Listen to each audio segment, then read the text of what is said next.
बिस्मिल्लाहिर्रहमानिर्रहीम। अस्सलाम वालेकुम व्यूवर्स। अल्लाह ताला आप सबको खुशहाल आबाद रखें और हर गम फिक्र से अपनी हिफाजत में रखें। व्यूवर्स, आज मैं आपके लिए मटन पुलाव की मज़ेदार सी रेसिपी लेकर हाजिर हुई हूँ। ये बहुत डिलीशियस यखनी के साथ मटन पुलाव तैयार करेंगे हम। बहुत मज़ेदार सा ये पुलाव तैयार होगा। तो चलें स्टार्ट करते हैं अपनी रेसिपी को बनाना। व्यूवर्स, हमने 1 किलो के करीब गोश्त लिया है। साफ़ करके हमने इसे धो के रख लिया है। और हमें चाहिए 2 अदद प्याज जो हमने बारीक काट ली है। और हमने लहसुन एक साबित गट्ठी ले ली है, उसे छील लिया है। और 3 अदद टमाटर लिए हैं। और अब हम सौंफ और जो ड्राई जिंजर होती है, इसको दोनों को हमने ग्राइंड करके रख लिया है। और यहाँ पर हमने गरम मसाला लिया है, जिसमें तेज़ पत्ता, ज़ीरा, सब्ज़ इलायची, काली मिर्चें, लौंग, दालचीनी वगैरह और बादियान के फूल लिए हैं। हमने कुकर में डाल दिया है गोश्त। और लहसुन, प्याज और टमाटर ये भी इसमें डाल दिया है हमने। टमाटर साबित ही रखे हैं, लहसुन के भी हमने कलियां ऐसे ही डाल दी हैं साबित। और सारा गरम मसाला हमने ऐसे ही इसमें डाल दिया है साबित ही। और हम इसमें इतना पानी डालेंगे कि हमारा ये गोश्त भी गल जाए और यखनी तैयार हो जाए। हमने प्रेशर लगा दिया है कुकर को।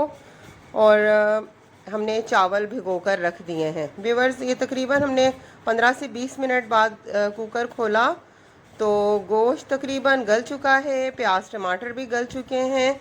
और यखनी के लिए हमने पानी ज़्यादा डाला था ताकि हम चावलों में इस्तेमाल कर लें। व्यूअर्स, ये जो हमने ड्राई जिंजर यानी कि सौंठ और सौंफ को पीस कर रख लिया था, अब वो भी इसमें शामिल कर दिए। चाहें तो आप इसको स्टार्ट में ही डाल दें, मैंने उस टाइम नहीं डाला था। अब इसको हमने जब ये प्याज वगैरह और गोश्त गला लिया है तो फिर हमने इसमें शामिल कर दिया है। और साथ नमक इसमें हस्बे ज़ायक़ा आप डाल दें।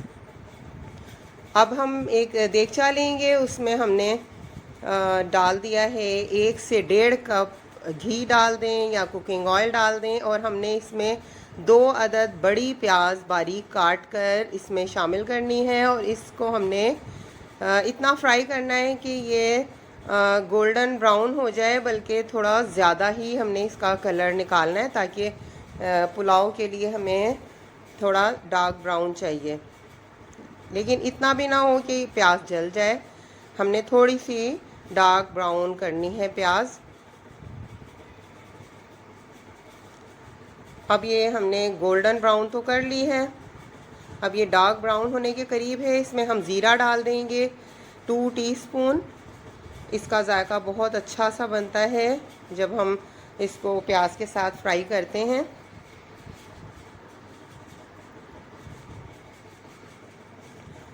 और अब हमारा ये प्याज और ज़ीरे का तड़का तैयार हो चुका है, तो इसमें हमने थोड़ा सा पानी डाल दिया है। अब इसको हम चम्मच से हिलाते रहेंगे ताकि अच्छा सा कलर आ जाए। अब इसमें हम गरम मसाला पाउडर ऐड करेंगे 2 टीस्पून। और नमक शामिल करेंगे। नमक हस्ब ज़ायक़ा आप डालें, चावलों की मकदार के हिसाब से डालें। हमने पहले यखनी में भी डाला था, तकरीबन 1 टीस्पून उसमें डाला था। और इसमें 2 से 2.5 टीस्पून हमने इसमें भी डाल दिया है। और अब हमने यखनी में से गोश्त निकाल कर इसमें डाल दिया है देगचे में, ताकि हम इसे फ्राई करें अच्छी तरह से। और जब ये फ्राई हो जाए तो फिर हम इसमें पानी शामिल कर देंगे। व्यूअर्स, आपने इतना गलाना है कि ये बहुत ज़्यादा ना गल जाए मटन जब यखनी हम तैयार करते हैं, क्योंकि फिर हमने बाद में इसमें जब चावलों के लिए पानी डालना है, यखनी डालनी है, तो फिर भी ये पकता रहेगा। तो अब हमने यखनी इसमें शामिल कर दी है। और जब इसमें बॉयल आ जाए तो अब हम इसमें भीगे हुए चावल डाल देंगे। हमें पानी और ऐड करने की ज़रूरत नहीं पड़ी। अगर आपकी यखनी कम पड़े चावलों के हिसाब से तो आप पानी ऐड कर सकते हैं। हमने यखनी ज़्यादा तैयार की थी और उसी में ही चावल हमारे पक गए। अब इसमें हम कुकिंग ऑयल और डालेंगे थोड़ा, और चावलों को थोड़ा सा हिला देंगे।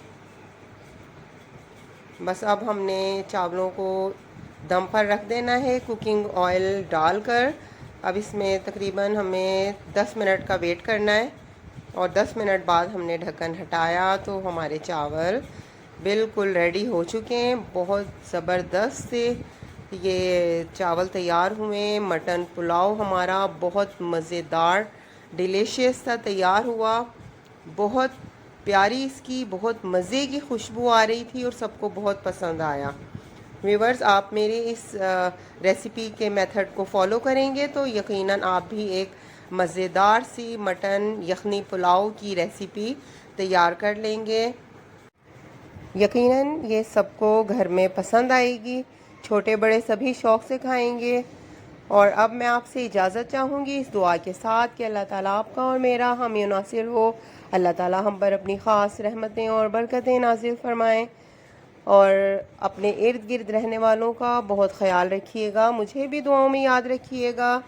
अब मैं अपनी एक और नई वीडियो के आने तक आपसे इजाज़त चाहती हूँ। ओके, अल्लाह हाफ़िज़।